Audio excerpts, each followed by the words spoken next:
Welcome to the Redevelopment Forum 2016 plenary session, Getting Ahead of Climate Change.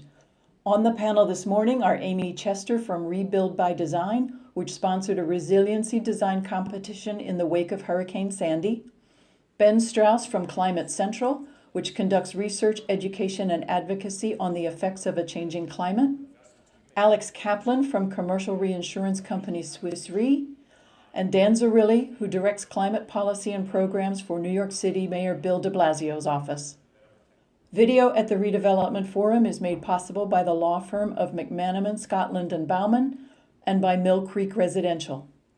Moderating this morning's panel is Amy Chester. Thank you very much. I'm Amy Chester, the Managing Director of Rebuild by Design, and very excited to be here today. Hurricane Sandy caused $65 billion in damages. It was the second costliest storm in U.S. history. Over 150 fatalities and 650,000 homes were damaged or destroyed. And you probably remember this, and may have been one of the 8.5 million people who were left without power. And what that revealed was that there are interdependent vulnerabilities across our region, both on the physical side and the social side, and we all responded with this feeling. But for many of us, we also realized that we needed to take a step back, as this was the first time we would understand a new reality. This is the trend that NOAA has put out of global warming. Thank you. And we're really just at the beginning. We're having larger storm intensity, larger urban population, and our temperatures continue to rise. So how do we talk about this new reality? And this is one of the challenges that we all have, understanding exactly what risk is. Explaining that we experience a 1 in 100-year flood doesn't make people understand. So after Hurricane Sandy, our OMA team put together this slide, because what we heard from the communities was a sign of relief, that they had been through a storm and they were safe for another 99 years. But as the slide compares risk to poker, it shows that a 100-year storm is twice as likely as getting a straight in poker. And by 2050, a 100-year flood will be more likely than getting 3 of a kind. And so risk is a very personal experience. And if you live in a flood zone, there's a 1 in 4 chance that your home will be flooded before paying off your mortgage. This is a chart that shows some of our favorite cities and when they would be expected to be underwater due to sea level rise elevations. And that risk from water is the #1 concern for the next 10 years from the World Economic Forum. And we know there's a lot to lose here in New Jersey. So the question becomes, how are we getting ahead of this risk? And how do the decisions we make today prepare our communities for generations to come? And this is a seawall that they're building in Japan in response to this tsunami. We have an excellent panel of experts today who will explore these questions and give examples of the great work they're focusing on to better prepare our communities. Thank you, Amy. And thank you to New Jersey Future for having me. Good morning. It's an honor, a real honor to present in front of this important group. I have some big things to say. Oh, look, we were already there. I'm going to talk about climate preparedness in New Jersey, what the risks are and what the state, at the state level, is doing so far, with a focus on sea level rise and coastal flooding. I actually want to start, though, by going back to something that Senator Sweeney said that I think is really fitting for what I'm about to go through. He harkened back to the people who first built the tunnels under the Hudson, that they built those tunnels much bigger than they needed to at the time, but they had a long-term vision. They were planning for a legacy. They were doing something big and consequential with vision. So I want you to take that feeling of bigness, big vision, big problems, big solutions, and carry that through my talk, because I'm going to show you a lot of really big problems, but the upside is they will demand a lot of really big solutions, and there's an opportunity in front of us to think big and to actually reshape the state in a way that would be felt for centuries. And that's not an opportunity that most generations have. So now let me reel back, and I'm going to start with a quick sea level rise 101. Sea level's rising today, and it's being driven by three main causes. The first is that our oceans are warming. And as the water warms, it expands, and it has nowhere to go but up. This is the leading cause of sea level rise. It's about 40% of the problem over the last 20 years. It's the leading cause today. Others will be larger in the future. The map shows you sea surface temperature warming over the last 50 years. As you can see, it's not even throughout the world, and in fact, off the northeast, mid-Atlantic and northeast, it's one of the fastest warming places on the planet. And we are seeing accelerating sea level rise here that is also an anomaly on the planet. So we are having above average sea level rise and sea level rise acceleration off the shores of New Jersey, and that's before you take into account the fact that the land is also slowly sinking, apart from climate change. Second factor, about 30% over the last 20 years, is melting glaciers. And here you just see one photographic example of it from Alaska. That's what happened in just 60 years.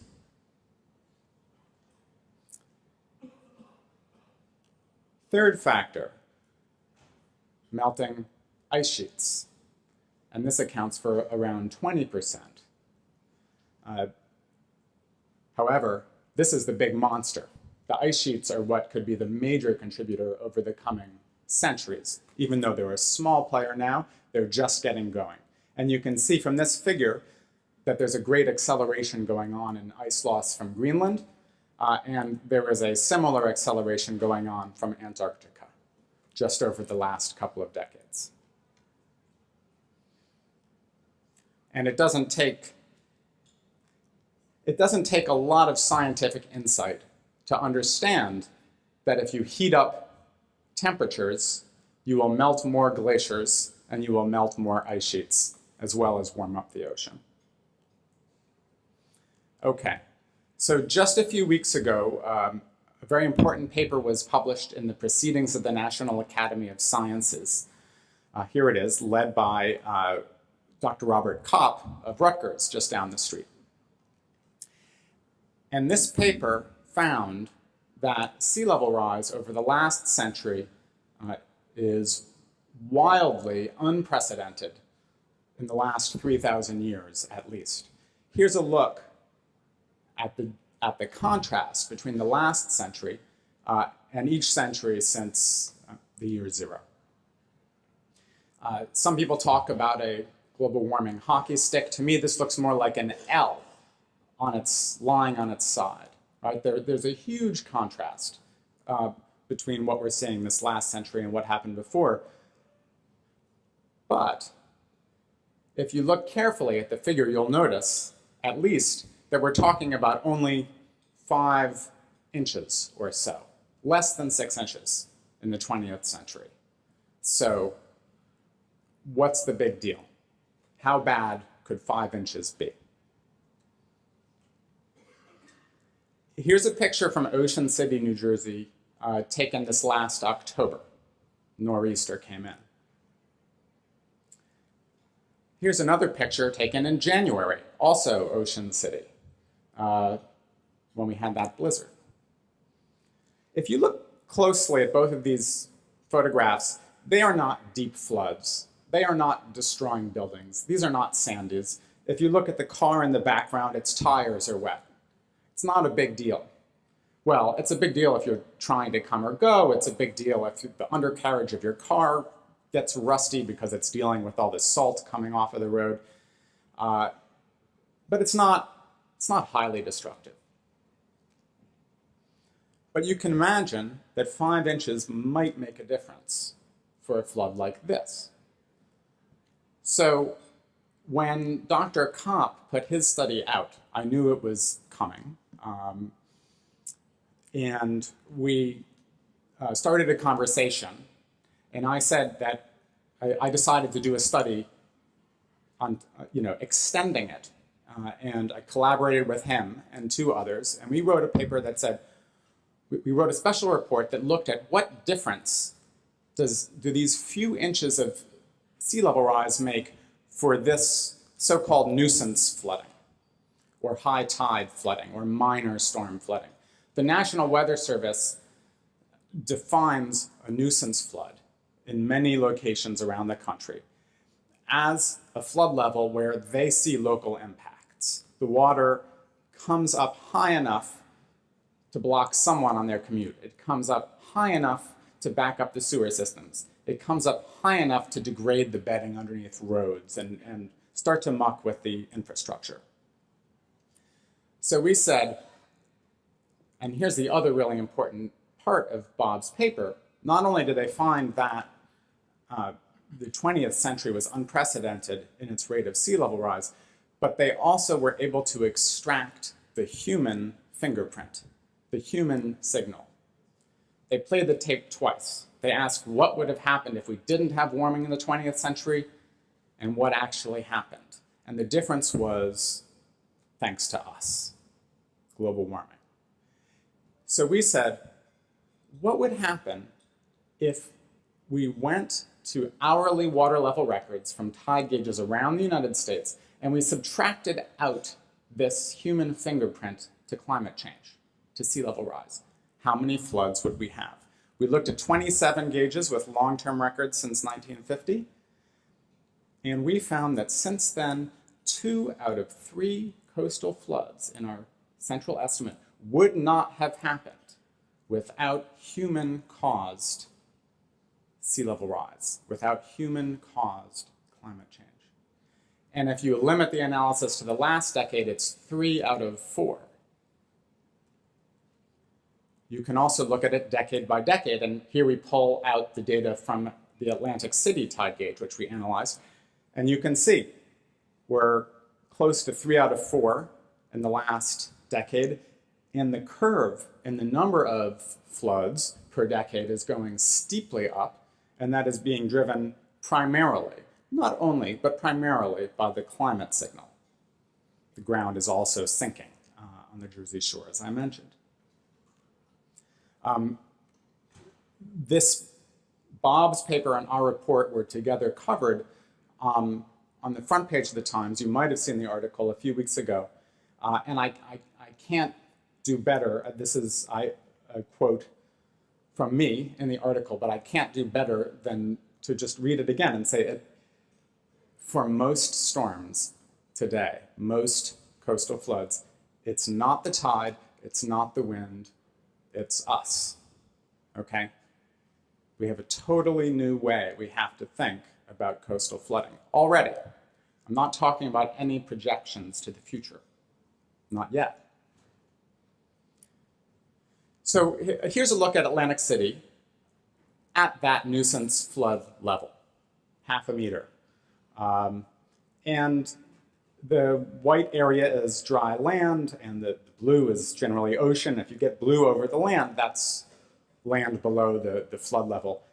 And there's barely any. If you squint from your distance, you might see a few tiny blue smudges, and that's a nuisance flood. It's a few segments of road here and there getting flooded in a minor way.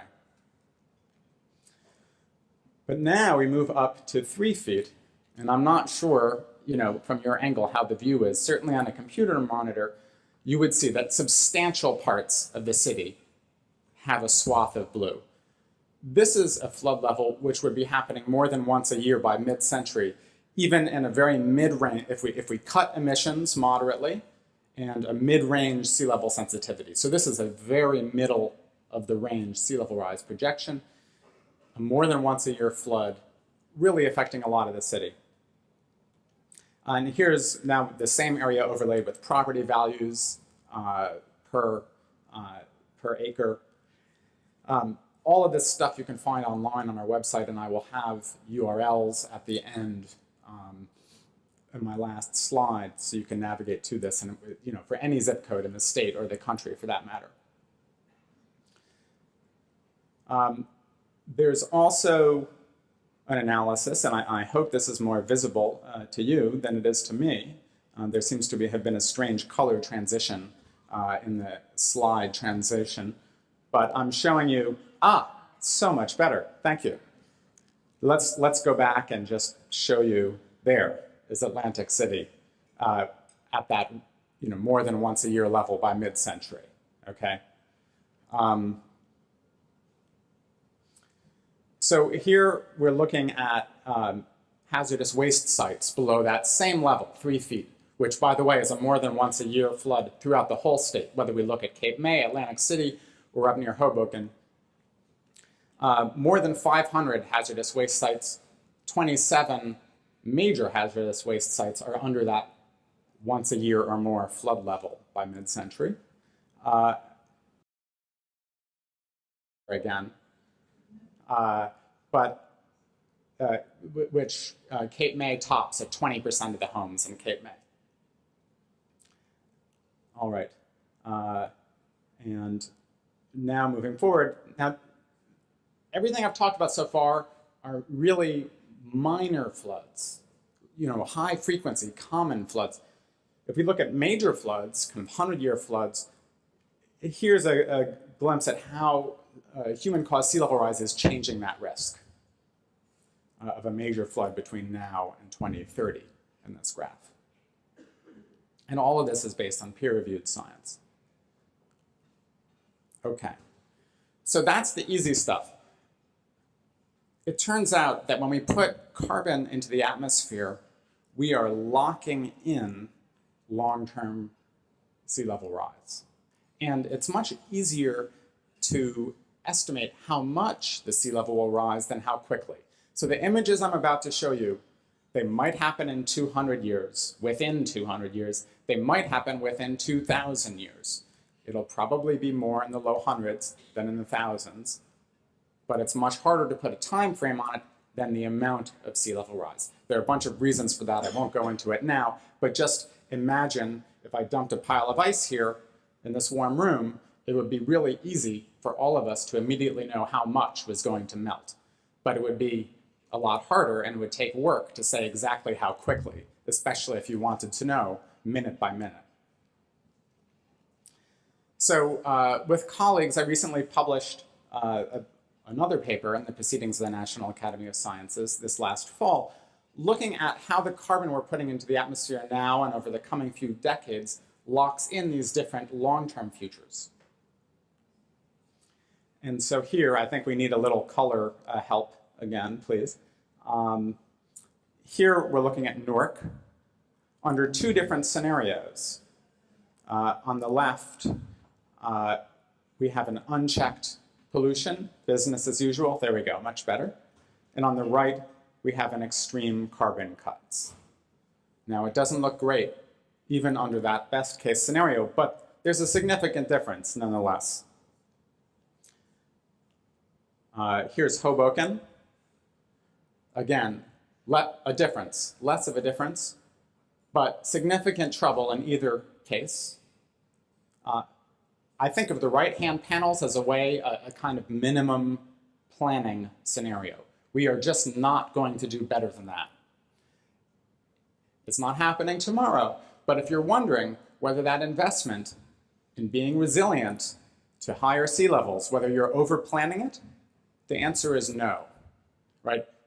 The frame of mind is not, okay, we project X amount of sea level rise by 2050 or Y amount by 2100, and we'll build something to deal with that and we're done. The frame of mind is, we are embarking on a journey, and the journey is going to keep on going. But it's a new world. The coast is moving, and it's going to be continuing to move for hundreds and hundreds of years. So how do we deal with that world?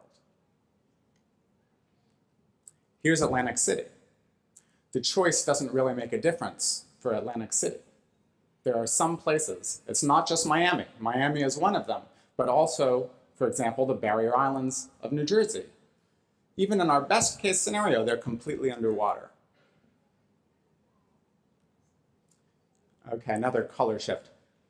So here's a different way of looking at the same scene I just showed you, also Atlantic City.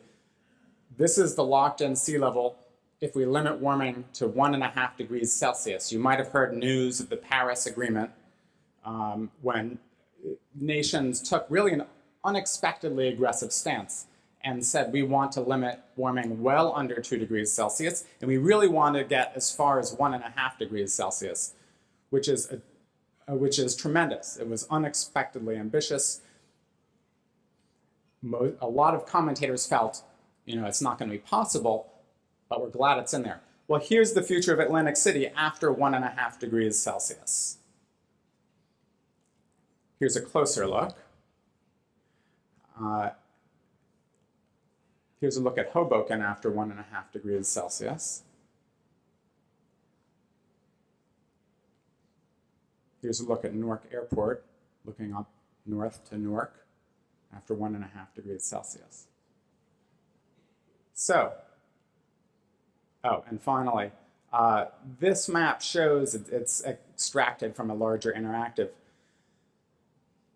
Those yellow dots show the cities and towns in New Jersey where land that is today home to more than half of the population would be below the future water level under an extreme carbon cut scenario.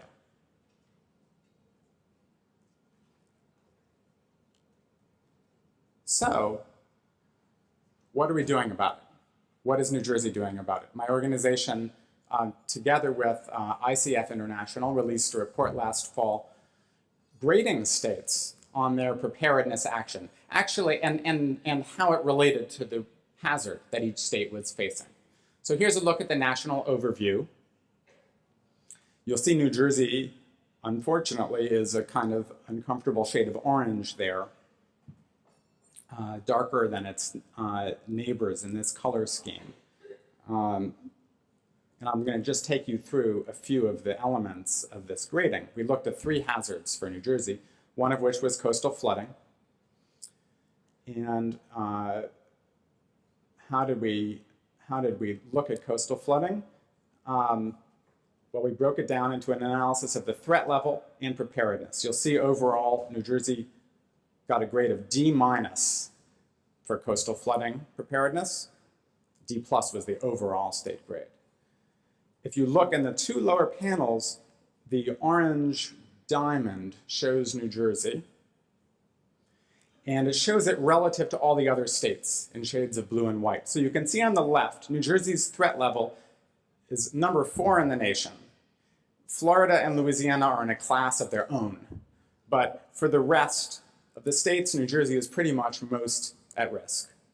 And then on the right, you see preparedness, the actions that the state is taking to prepare. And you will see that New Jersey is all the way on the left, among the least of all of the coastal states. And this analysis, by the way, the threat analysis was based on looking at how many people live in the FEMA's 100-year floodplain, coastal floodplain today, and how many would live there, will be living there after sea level rise through 2030 or 2050. And you can see how the bars go up. Something like a 20% increase, a little more by mid-century. We also looked at heat, the number of heat wave days. Here, New Jersey kind of is middling, both in terms of the threat level and its preparedness, and earned a C in our grading scheme. In terms of the increasing threat, you can see that the number of heat wave days are going to more than double by 2030 and will almost double again by 2050. It'll be about quadruple what we see right now. we looked at inland flooding. And again, New Jersey is kind of middling amongst the states on both the threat level and preparedness. And here you can see the increase in basically an extreme runoff index from 2000 to 2030 to 2050. You roll that all together, and the grade was a D+. And here you can see in this graph the analysis of actions taken for each of those three hazards. And we basically, ICF International ran that part, but submitted very standardized questionnaires to, and this is all an evaluation at the state level, I should be clear. It doesn't have any connection to township efforts, local efforts. It's a state level evaluation. But this questionnaire looked at how are you doing on preparedness for the hazard as it exists today. New Jersey and most states did pretty well on that. What is your awareness? You know, how much vulnerability assessment have you done about the threat for tomorrow? Did a little worse there. The third component was, do you have a plan for tomorrow? Have you taken action to make a plan? Quite poor on that front. And the fourth was, are you implementing the plan? Have you taken steps to implement the plan? Poorest on that front. And you can see those kind of stair steps moving down across those four questionnaire areas. So I'll just conclude by noting that this could be a photograph of a sunset or a sunrise. Sunset. We're all mortal. It doesn't stop us from leading meaningful lives, okay? The barrier islands of New Jersey are not going to be here in, I don't know, 100 years, 200 years. They're just not. It doesn't stop them from leading important, meaningful lives, so to speak, right now. Same is true for any place I could show you a photograph of. And if they can figure out ways to deal with this problem, right, that lead to their relocation in a way that is relatively equitable, relatively organized, protects people, protects the moving coast, that can be a very meaningful service to give to the world, to lead the way, to show how to do that. Sunrise. What I've just shown you is a huge problem, but it's going to demand deep, creative thinking, radically new plans, a radically new way of building and living and developing in New Jersey. It's a little overwhelming to look at. I often don't show all those kinds of images to audiences. And this is an important audience, and I decided to go for it and not, show you the unvarnished images. This is also a huge opportunity. There's an opportunity here to really make a plan and shape the way the state is going to look for centuries and how it is going to deal with this unprecedented problem. And there are some very, very creative approaches out there that can be adopted today and that can be developed from here. So I think there's a huge opportunity. And since this photograph was taken on the East Coast, it is a sunrise. So thank you very much. By a show of hands, how many people feel like they have a pretty good grasp of what reinsurance is? Good, maybe we can meet afterwards. You can explain it to me. So I work for a company called Swiss Re. It's a Zurich-based company. It's about 153 years old. Reinsurance, by and large, is insurance for insurance companies. When they have so much risk on their books from all of your homeowners policies or corporations, example, they buy insurance for themselves, and then we are the global aggregator of risk. So we pay for the really big things that happen. So thinking about climate change and its impacts on society is critically important to our business. And so it's an issue we've been dealing with quite extensively since about the 80s. But what I want to talk about is something that you already know, which is the cost of disasters is going up. It's going up dramatically. It's tripled over the last 40 years, but you already knew that. What you might not have known is the difference between the dark blue on the bottom of the chart and the very light blue, which you can barely see there on the top. If there's a way to darken that, it might help a little bit. If not, there we go. The difference is the dark blue on the bottom is insured losses. That's what the insurance industry pays for the losses. The light blue column on the top, that's the total economic losses. And what you can see is that the two are trending divergently. And that's really concerning to us. If you add up the total cost of disasters globally, only about 30% is insured, right? And that trend is continuing onward. So take 2011, for example.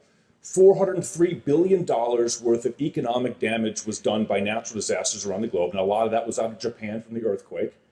But $126 billion was covered by the insurance industry. So it begs the question, who's paying for the other $277 billion? And the answer is all of you. So we were talking about, the impact of increasing intensity, more severe storms, more frequent storms, all true.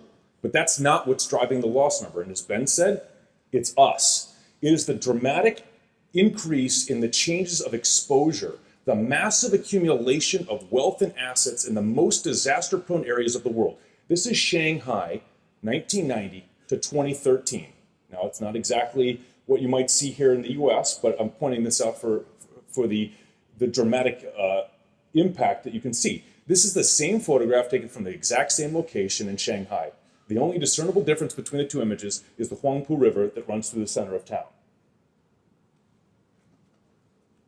Now, if you bring it back to the United States, you look at FEMA and the role of government, right? This is just looking at the federal declarations for disasters. This is not looking at dollars spent. And you can see that they've tripled since the 1970s. This is the number of times that the president has written his signature on a presidential declaration for a state. Tripled since the 70s. And interestingly, there is a little statistical anomaly around election years. A couple more get signed in. And what does this mean now? What you end up seeing is the federal government ends up absorbing more and more of the risk over time.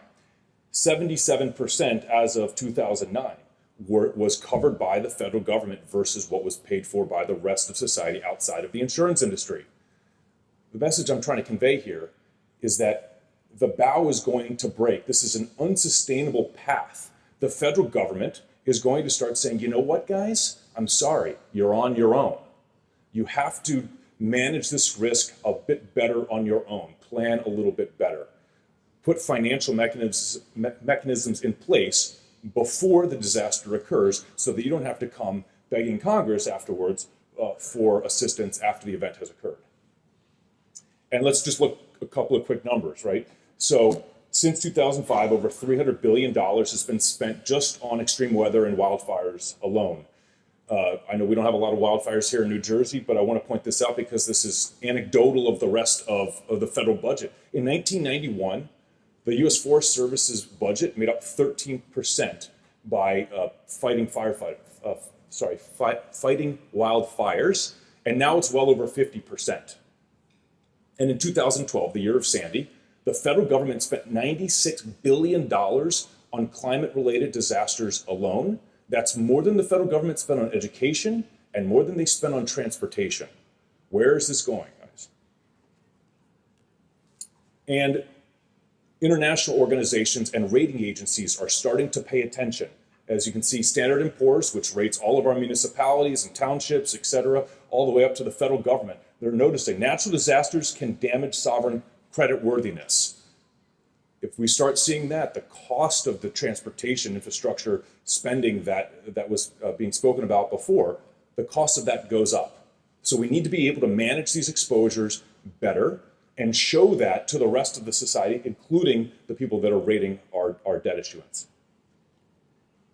So Swiss Re set up a team a handful of years ago after the devastating tsunami in Southeast Asia. And the reason is because if you think about that event, does anybody know how many people were killed in that event in 2004?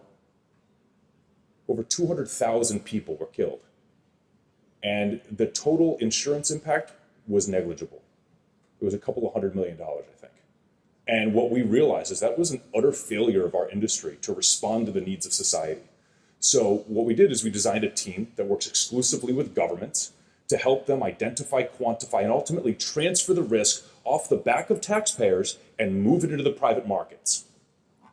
And this is just showing a handful of structures we've done around the globe. But let's talk about some of the things that Ben discussed before, but let's quantify it more, right? So a lot of scientists will talk about 3 feet of sea level rise, 1.5, 2 degrees Celsius. What does that mean to me as an individual, or what does that mean to me as a government? We designed this methodology called the economics of climate adaptation to give decision makers the tools necessary to make the choices about where to invest their time and their efforts to avert the losses that we might see as a result of climate change. So what we simply do is we look at what is the total exposure today and what would that total exposure look like in some future scenario. And then how much of that damage can be averted over time through investments we make through physical and financial adaptation. And then giving them the option of deciding, you know what, from a cost-benefit analysis, should I or should I not do this thing? For example, should New York City or Hoboken build a $10 billion seawall? And if the answer is, I'm not going to save at least $10 billion over the lifetime of that investment, then it's not worth doing. So this gives you a little bit of that cost-benefit analysis. So let's look at what we did immediately after Sandy for Mayor Bloomberg, just 1 or 2 slides there. We were able to determine that on an annualized basis, New York City loses $1.7 billion every single year as a result of hurricanes. Now, you're not going to have a hurricane every single year, but on an average basis over the years, $1.7 billion every single year. And if New York City does nothing, but they're not doing nothing, they've hired Dan Zarrilli, they will lose $4.4 billion by the year 2050 as a result of sea level rise, as a result of increased severity and frequency of hurricanes. So now we have a metric to the believers and the non-believers of climate risk that this has an impact on our wallets. We should do something. The challenge is that what we found on average, only about 40% of climate losses can be averted through physical adaptation. The rest of the 60% we have to manage in some other way. And we believe that portion of that is the role of the insurance industry. Disaster risk financing, absorbing that shock which cannot otherwise be averted physically. And this is just one other quick slide, which is actually breaking down all the zip codes within New York City, showing, you can see from today, the green, and it's really hard to read, but effectively you can see how the annual expected loss, so the amount of money that's expected to be lost out of each zip code as it transfers over time. So green is good, blue is bad. And so you can see a 400% increase almost in losses, over $30 million per zip code over the next several years. So let's talk about a couple of this. I don't know why there's animation, I apologize for that. So again, what we're talking about here is this idea of, you have individuals, homeowners, businesses, they buy insurance. But governments too should be thinking about how they manage their financial risk. How do governments pay for disasters today? Well, they raise taxes, they raid the budget. Instead of building that amazing hospital over there, they got to go replace that bridge over there. Or they go to the capital markets and they issue debt post-event. These are 3 really inefficient ways of paying for things that we know are going to happen. So pre-finance the disaster. And this idea that we're talking about here is what we're calling macro insurance. Putting some sort of an insurance mechanism of the government to pay for all the expenses that society has to pay for, and not have to theoretically then lean on FEMA. So I want to take a couple of case studies, and this is not in the United States, obviously, but I think it's a really interesting one. So this is called the Caribbean Catastrophic Risk Insurance Facility. Every single year, countries across the Caribbean get ransacked by hurricanes and earthquakes and all kinds of events in between. And what they realized is that buying insurance in and of themselves was too cost prohibitive for them. So they pulled all their resources together. 16 Caribbean countries pulled their resources together and created this facility. And each island buys what we call a parametric insurance policy. Parametric insurance is based upon the characteristics of the event. So traditional insurance that you and I buy, you do $2,000 worth of damage to your car. you bicker back and forth with Geico, and they give you, your $2,000, and you have to use that money to fix the car. Parametric insurance is based, again, on the characteristics of the event. So in this particular case, and other cases, it's based on wind speed. So if a wind speed exceeds a certain threshold within a defined area, that's the trigger for the payment. So a quick little anecdote, Haiti, the poorest country in the Western Hemisphere, actually bought a parametric earthquake insurance policy before the January 2010 earthquake, and it triggered. And that policy triggered and paid within 10 days, and it made up 50% of every single penny they received within the first 10 weeks after the disaster. And the central bank used that money to pay the police to continue working in the streets in the days following the event. I think it was a very powerful story about you don't necessarily know what you're going to need the money for, but the expenses to respond to these disasters is so tremendous. Having some liquidity immediately following the event, as opposed to waiting for Congress to take 90 days to pass a supplemental appropriation, you have something in place beforehand. Again, Mexico, probably one of the most sophisticated governments in the world in the context of recognizing the value that the private sector brings to bringing some rigor to how they address the financial impacts of natural disasters. Hurricane Patricia hit the west coast of Mexico, and they just received $50 million through a parametric insurance structure that they had put in place now for several years. But they can use that, again, for emergency response. Here in the United States, Alabama has massive catastrophic exposure to hurricanes. We all know that. They've got over $50 billion worth of assets, which they buy traditional insurance for, just like we do. But they decided, because of their exposure was so massive, they wanted that liquidity. So what we did, again, just to explain the concept, drew a box over the coastline of Alabama. And if a Category 3 storm or larger crosses through that box, that's the trigger. The payment is made, and they can use it however they see fit. And I'll skip this one, but I just wanted to give you some examples of how the industry is attempting to innovate in this space and work with governments to help them think through the challenges that they face, recognizing how big this exposure is. It's increasing over time, and there are ways to manage this risk better. And it's, I think, as was pointed out earlier this morning, the value of bringing the technical expertise of the private sector and meshing that with the power and influence of the public sector, I think can result in some pretty fascinating ways to absorb some of these shocks over time. Thank you very much. The challenges we face don't just stop at the political boundaries. And so his support of the Gateway Project is incredibly important, and things that we support as well. So it's great to be here. Hopefully, I think I'd like to be I heard a little bit of doom. I'd like to be a bit of the hope through this, and that the power really to address these challenges exists. It exists in this room, it exists in the wider society, but it requires that we take action, and we take action now in order to reduce these risks, to think about the world we want to be in the future, and how we're going to get from here to there. I want to start just with something that everyone in this room I think knows pretty well, Sandy, and you heard a little bit about this. New York City's own experience with Sandy. This was the worst natural disaster that we ever faced in New York City. 44 lives were lost in the city alone, $19 billion in losses and damages and lost economic activity. And thanks to the work of Alex, we recognized that with climate change that actually would be a $90 billion event in the future. And we see the growth and how that could impact New York City. And then just the human impact is enormous, and 2 million people without power for weeks, thousands of homes damaged. We're still all living with the impacts of this and continuing to try to recover, just like we are here in New Jersey. But one of the biggest, I think, innovations that came out of Sandy for us was thinking about our response and our recovery, not just in terms of how do we prevent the next Sandy, but really thinking wider around the risks of climate change and even other greater risks that we face as a city and as a region.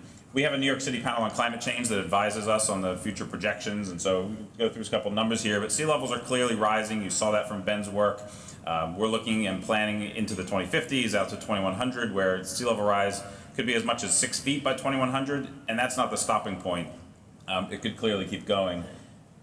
But we also know that there are other impacts we face. We're going to face more heat, more precipitation, and those are the chronic impacts.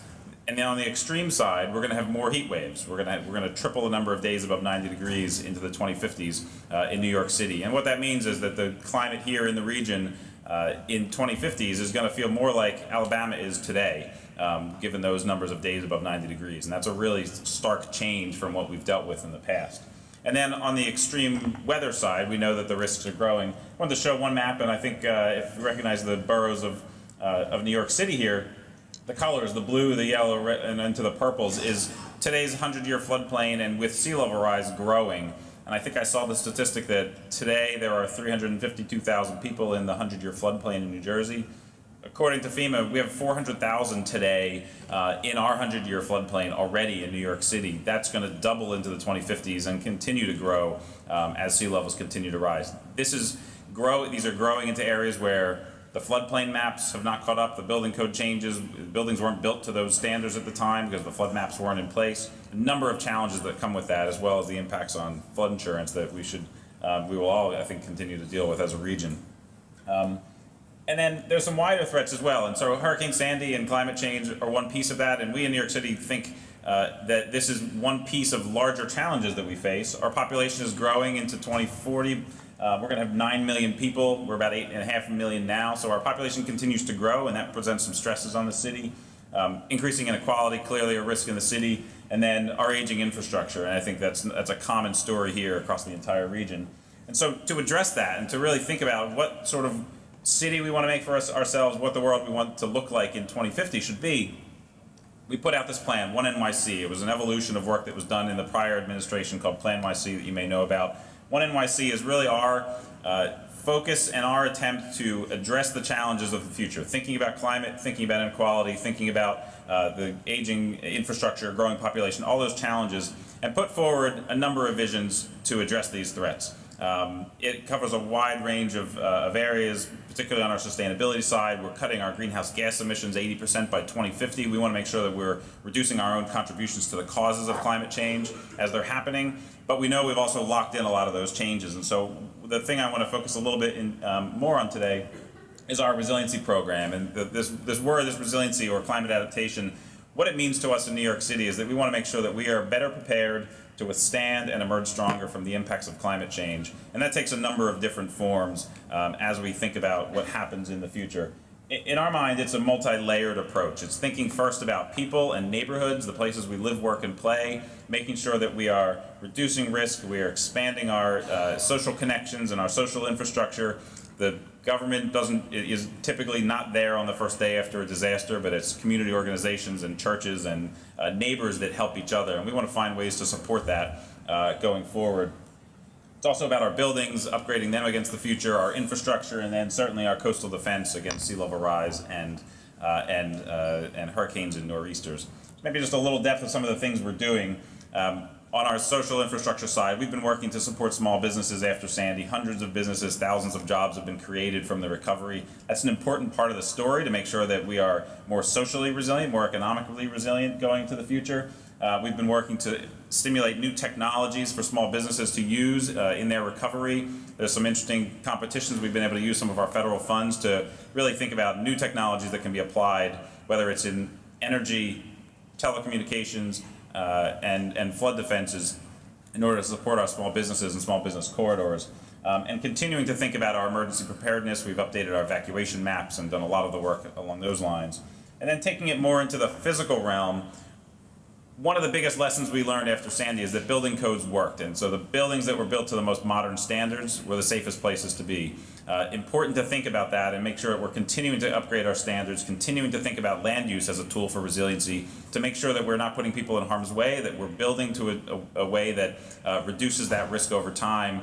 We're investing with federal help $3 billion in our public housing complexes to better prepare and better protect the residents of those developments, and continuing to make sure that we are advocating for an available and affordable flood insurance program for New York City and for the entire region.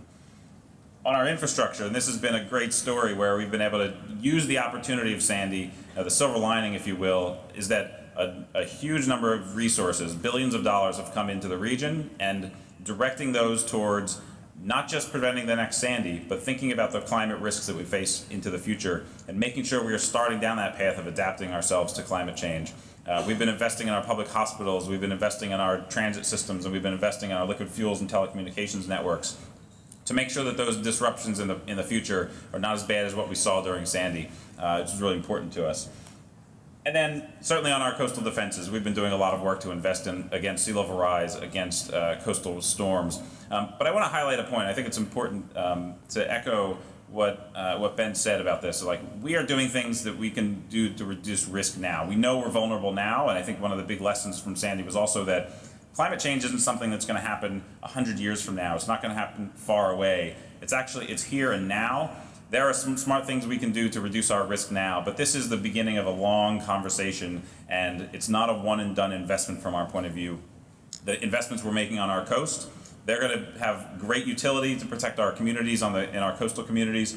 But over time, as we continue to monitor the actual impacts of sea level rise on those curves, we're going to be making harder and harder choices into the future. And I think it's important that we recognize that this is a long-term conversation that's starting, and not just a one and done, and not just something where if you just build that flood mitigation project, you're done, you don't have to think about it. We're going to have to keep thinking about this as a region. And then a few other things thinking about regionally that I wanted to just highlight. Certainly the work on the National Flood Insurance Program, those of you who have flood insurance policies or have followed this, those rates are going to continue to go up.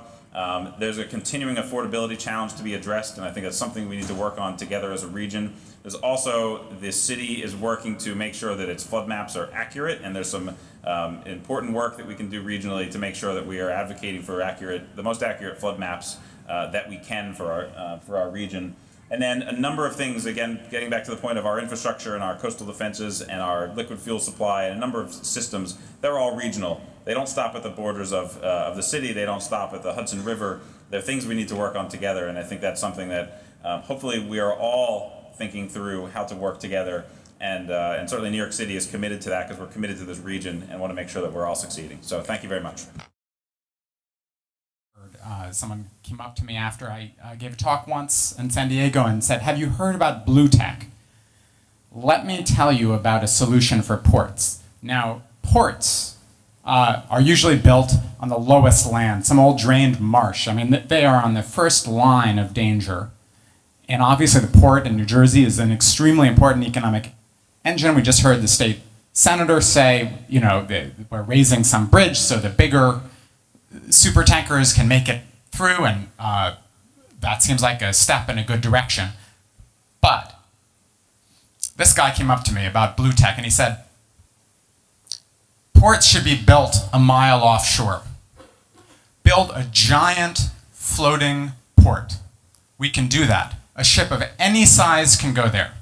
You build it far enough away that it is invulnerable to tsunamis, it is invulnerable to storm surge from hurricanes because of the wave dynamics that far offshore.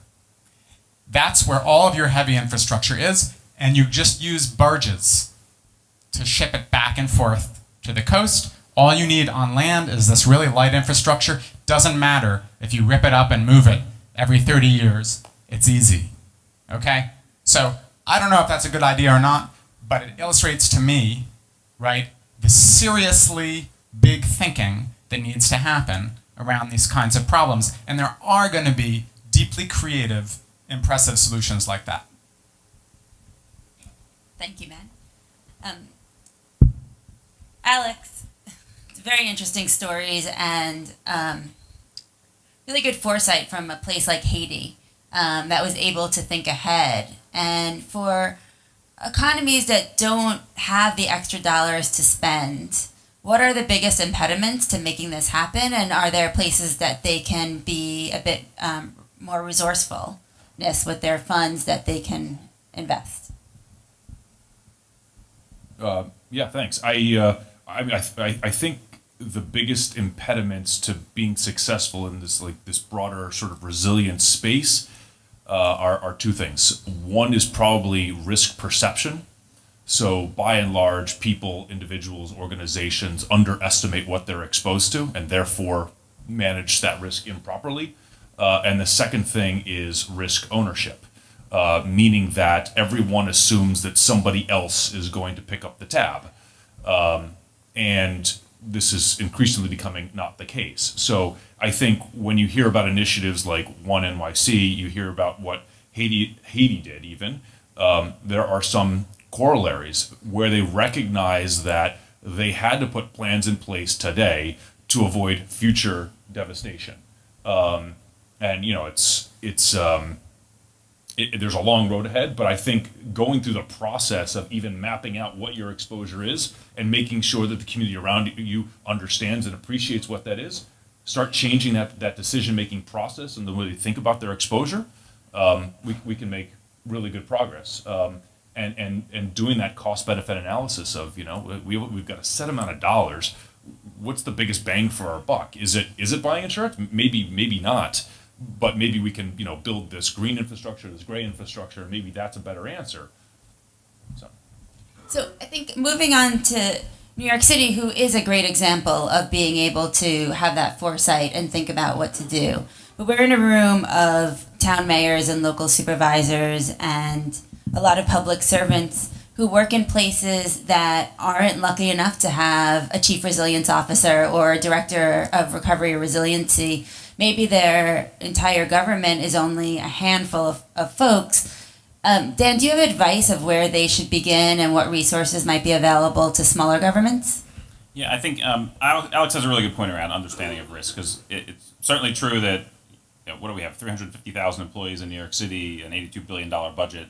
We are blessed with resources and the ability to make sure that we can do things in New York City that just other places don't have. And so, but what you can do is understand your risk. I think it's clear, and bringing more people into the conversation. I've seen this happen a little too much, where the experts want to come into a community and say, here's your problem, here's your solution, and it traditionally hasn't really worked well when that's been the outcome. And instead, bringing more people into the conversation. And we've seen this in our New York City neighborhoods, where we come in and describe, here's what we think the problem is.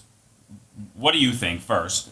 And then how can we together come up with solutions against that risk? And it really, you know, you punch above your weight when you can actually bring more of the residents into this conversation to think about this risk. Hurricane Sandy had a really catalyzing impact on everyone's perception of risk around coastal storms, yes, but also when things happen in New York City, that also it happens, and it's the media capital of the world. It changed the conversation, and it really opened up a broader dialogue around what those impacts in the future are. And we need to build upon that. We need to make sure that we are not forgetting those lessons and thinking about that. But critical to that is bringing more people into that conversation, and that is something that I would challenge any elected official or public servant to really make sure they're getting out of their office and going out and talking into their communities. And I'm sure you're doing that. And I think you'll see the value in doing exactly that. So my view of Dan's job, and he may or may not agree with me, is his job is to go out and look at the entire government across New York City and break down silos, right? Everybody is the master of their domain in their silo, and rarely are they ever engaging with others, right? Everybody in this room, in a way, is a chief resilience officer. You have to be looking at all of the risks and how they correlate with each other. And again, you know, we're talking about climate change now, but let's talk about some of the other things that have a connected layer to them, which is aging population, right? So by the year 2045, there will be more people globally. There will be more people over the age of 65 than there are under the age of 15. So when we see this chart of the skyrocketing cost of disasters, you have a shrinking labor force with a growing aging population that's going to require more resources of government. How are we going to pay for all these things? And they're converging simultaneously. So we have to be thinking again across the entire landscape of risk, and how things that historically had no correlation whatsoever are all coming to play simultaneously. And I think we've seen that we do have a better understanding of the interplays and interdependencies from the experiences we've had. So let's open it up to the floor. Do you have any questions?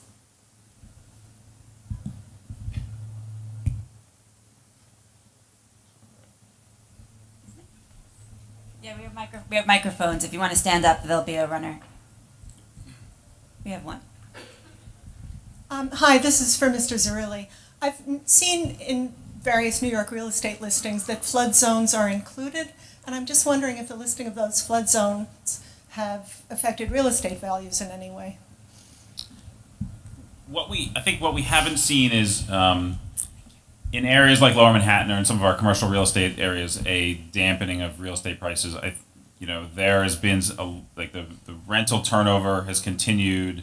There is an understanding that there is flood risk, and there's also activity that the private market knows that the city is doing and pursuing. So that's been helpful. If we get lots more floods, I wouldn't say that that's going to be a continuing trend if we're not able to put in place the measures that we need to do to protect them. Where this actually, I think, as you take it out of the commercial maybe space and into more residential, I think we've definitely seen a drop in values in some of the residential neighborhoods in our coastal communities. And some of that has rebounded. Some of that had to do with, there was a lot of foreclosures even before Hurricane Sandy hit, and that was sort of still churning through the market. Flood insurance rates are continuing to have an impact, and as they go up, that's going to have a negative impact on housing prices. So there's a couple different things at play. I've even seen it in my own neighborhood where, the comps and the values in the neighborhood, they took a big dip after Hurricane Sandy. They've somewhat rebounded a bit. I don't know if that's because people forget. I don't know if that's because the pressure on housing in New York, which is acute, continues to then, find its way into the market and drive prices back up a little bit. So I think there's a lot of complicating things at play, and I have really no idea how that plays out in New Jersey. So, but I think we've seen a couple interesting trends there.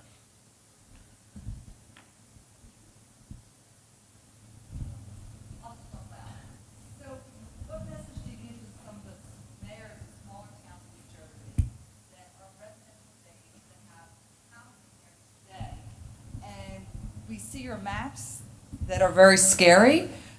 So what does a mayor do today that as a residential base of a small community on the Jersey Shore, how do you deal with the current residents and the current housing stock that's there today?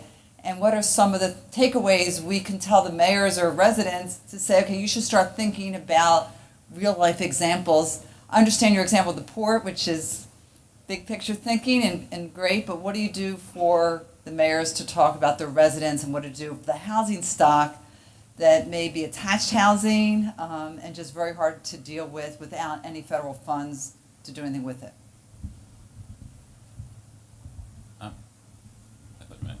Sure. No, I think it's an incredible challenge, and I maybe come back to my point that this is the beginning of a long-term conversation. I think that needs to be something that is articulated often in these conversations. There are things we can do to reduce risk. Your points around attached homes and things that makes it harder to elevate, infrastructure challenges. What we found when we looked in New York City is that there are things we can do now to buy down risk that are cost effective.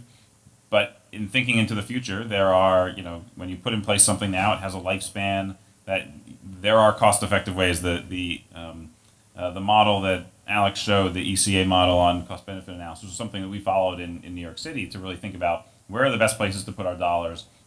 But those analyses also have a limiting factor in that they don't necessarily take into account the social factors in our communities and what keeps people in their communities, and that also has a disproportionate negative impact on poorer communities. You're willing to invest less in those areas, and so there's some equity challenges I think that we think about in New York City. But for me, it comes back to starting those conversations, because the answers in some cases, when you can define the problem, start to become obvious, and in some cases they become a little bit more difficult.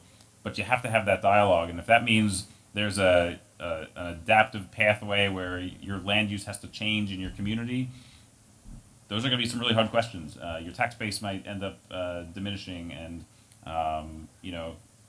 it takes you in a whole lot of different complicated directions. There's no easy answer here. I think that's anyone that tells you there is one is lying to you. Yeah. In my experience, it's been very interesting to see the fear that mayors have and residents have about using the term managed retreat and actually having the conversation about retreating from the water. And a lot of it, I think, specifically in places like New Jersey, is because there are misaligned incentives. So if you're a local mayor after Hurricane Sandy, we saw mayors as fierce advocates asking people to return immediately and build back what was there before. and not even have time to build back something that might be elevated or ready for the next storm, because they relied on that tax base to fund the schools and the libraries. So we need to start thinking a little bit more regionally and geographically for our political boundaries, and think about where are people over the long term from the shore going to be able to move, and how do we ensure that that there is an alignment and incentives in our tax codes that would allow people to move from one neighborhood to another and still be able to capture that value that is so important and keep our communities together. And we're actually doing a study, a long-term study right now, a longitudinal study, looking at 2 different communities, one that has chosen retreat and one that has chosen to stay, to think about what are the sociological effects over time, because we don't know. We don't know a lot of the answers, but we know that we have to start thinking very differently. And just very briefly, I mean, there are other small communities that are grappling with the same thing. And so there are a number of organizations out there which are trying to collect those stories and create common resources. I suspect New Jersey Future is one resource, and then there are groups like the Climate Adaptation Knowledge Exchange or the Georgetown Climate Center, which are kind of compiling state and very local actions and plans. And I'd say it is a long journey, but it happens one step at a time, and there are a range of types of actions which range from defense, whether that is really protecting or restoring things like sand dunes or wetlands that can help against storms in the near term, or more engineered defenses on the order of berms, for example. There's accommodation, like elevating a structure, which is not always an option. There are also ways to not have, to have better pumps in the basement, or to flood-proof structures in various ways. And then relocation, of course, is another option, in the sequence. He's got a microphone already. Picking up on your report card, New Jersey did terribly. How can we raise our grade? Can you give us some examples of the experiences of the states that got A's or higher grades, about programs that we could take and adapt to New Jersey? So I will say that not just for New Jersey, but nationwide, we saw this consistent pattern that states were pretty good in terms of, and Alex might disagree, but they were pretty good, relatively speaking, in terms of their preparedness for the current levels of hazards. But things really started to fall down in the other 3 categories. And so that's where I'd say the work is. First, understanding the future problem.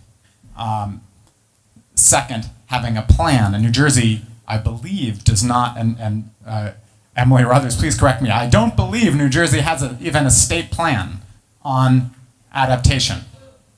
You do? On adaptation to climate. Yeah.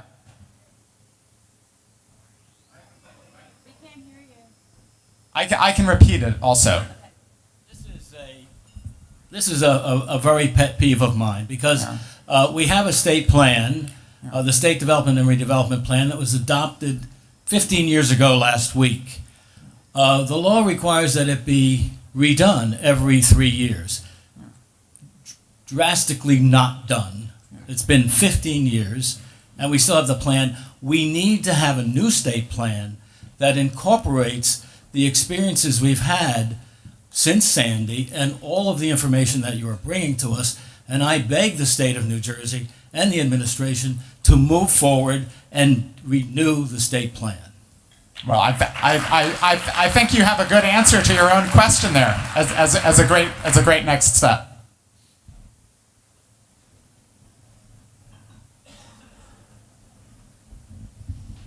Hi, my name's John. A lot of the words you're using, floods, saltwater, are normally big flares for agriculture. What impact, do you have any numbers, is this going to affect one of the largest industries in New Jersey that's also feeding a lot of people?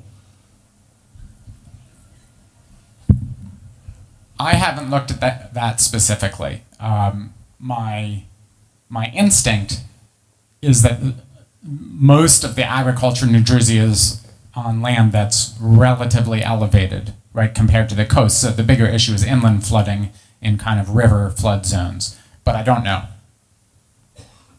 We should limit that though to sea level rise and floods, right? I mean, you look at drought, right? I mean, in California, sort of the analogous of 20% reduction in economic productivity of the agriculture sector in California. It's the 5th largest agriculture producer in the world. So the impact it has on the country is even substantial.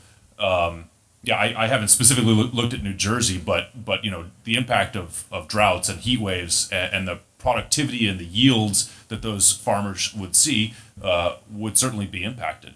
And there's a lot of good examples in other countries where the governments have recognized the impact on agriculture because it has a larger contribution to GDP than it does in the United States, which is roughly, I think, 1.5–2%, right? Or at least of the workforce.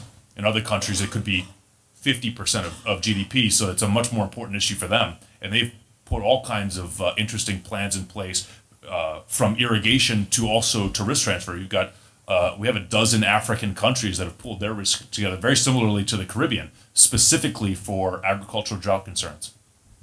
I'll just say, if you read about the connection between saltwater and agriculture in the newspaper, right, usually that's going to be international and in a place specifically where you have a delta system, a major delta. Those are the places, Bangladesh, the Niger Delta, the Nile Delta, lots of deltas in Southeast Asia. Those are the places where you get the big saltwater agriculture contamination issues. Can you talk a little bit about the regionalization and the politics that will be associated with that, to recognize there's 2 sides of that river, and how is that going to happen? So I would say that we didn't get a chance to present on Rebuild by Design, but we tried very hard to look at this region from a regional lens, and it's just extremely hard. It is, I formerly worked for a New York City mayor's office. I was part of the team that created Plan YC, and looking back, it was very interesting to see only a map of New York City when we talk about this, because we, as every government does, only thinks about potentially who was our nearest neighbors, maybe Westchester, maybe Long Island. And we're realizing, I think, looking at disasters everywhere, is that there is major regional challenges because water knows no boundaries. And what we do in New York could affect what we do in New Jersey, potentially. And it's much easier if we would work together. But the question you ask is not only about politics, it's really about governance structures. It's about different agencies combining dollars, different governments combining dollars, and there's no easy way to do that. And in the end, for Rebuild by Design, we just figured out how to work with what we had, and we weren't able to really change the system, and I'm not sure there is anyone that has been really successful in being able to combine dollars from different regions, although there's lots and lots of discussions with different regions of how they're working together. I see Tom Wright from the RPA sitting over there, and hopefully he's going to like this answer. With the help of the Regional Plan Association in New York in the run-up to the One NYC release last April, Mayor de Blasio pulled together what was sort of inexplicably the first time we'd pulled together a regional conversation of political leaders. We had county execs from New York and Long Island and representatives from Westchester. We had mayors from parts of Connecticut. We had Dawn Zimmer from Hoboken was there, a couple of different county execs in New Jersey, representatives from Newark. It was the first time that in living memory that we had a convening like that of political leaders in New York City to have that exact conversation around what do we need to do together. We recognize that we're all different, we have different concerns, but there's also some areas of overlap, and issues of transportation came up loud and clear. Issues of Sandy and flood insurance came up loud and clear, and there have been some good outcomes that have already been blossoming from that, and some good conversations across the river, whether it's with municipalities and county execs. There's been some good coordination on future Army Corps plans between the 2 states and New York City. So there's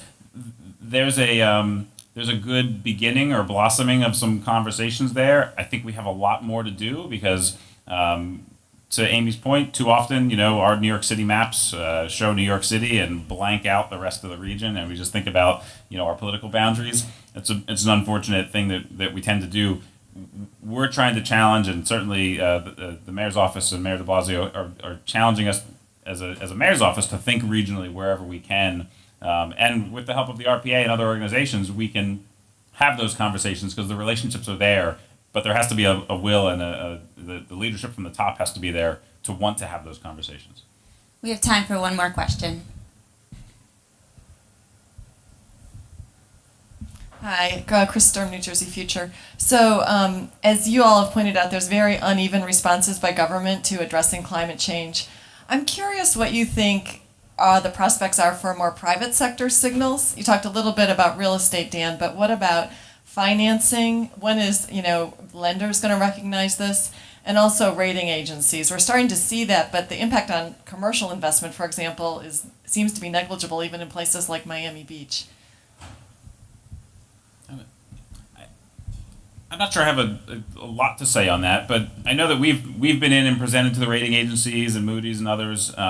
They've been interested in the city's bond rating and want to know what we're doing around the risks of climate change. And so we're spending $20 billion, we're buying down this risk. That's been, I think, an important conversation that we've had with them. I don't know if it's extended widely across the industry. I know that we've had some of those conversations. I really don't know how that translates into whether it's premiums or bond rating changes. But there has been some recognition that there's growing risk. It's clear. Alex's charts around the increasing numbers of disaster declarations and uninsured losses are real, and so there's been more and more private sector interest in this topic. But I'm sure Alex has a lot more to say.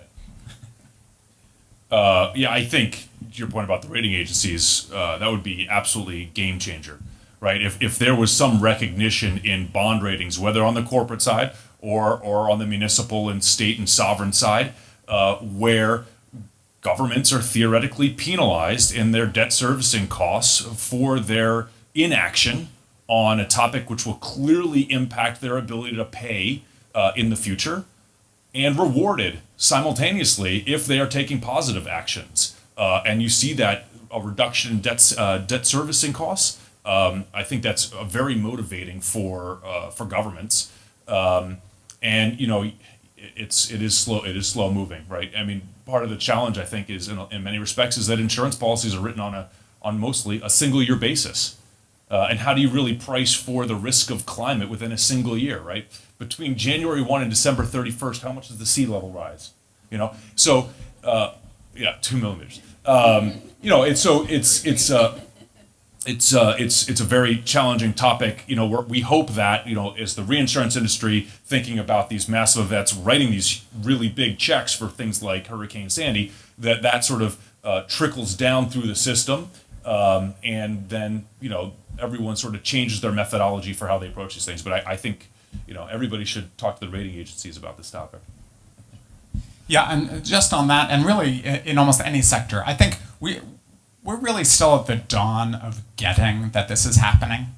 So something I sometimes ask is, and at some point in the future, and I can't tell you if it's 10 years from now or 30 years from now, these problems and the fact that they're continuing to accelerate and aren't going away and are going to be major players in the way we live and do business and build, it's going to be glaringly obvious to everyone, right? There's not going to be a political fight about it. It's not going to be just the people in a special meeting.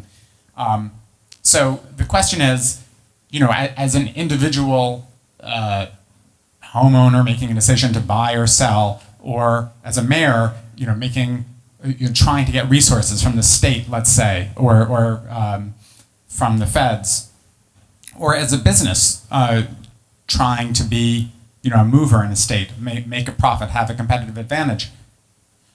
Do you want to understand this is coming? Do you want to get it at the same time that everybody else in the whole world gets it?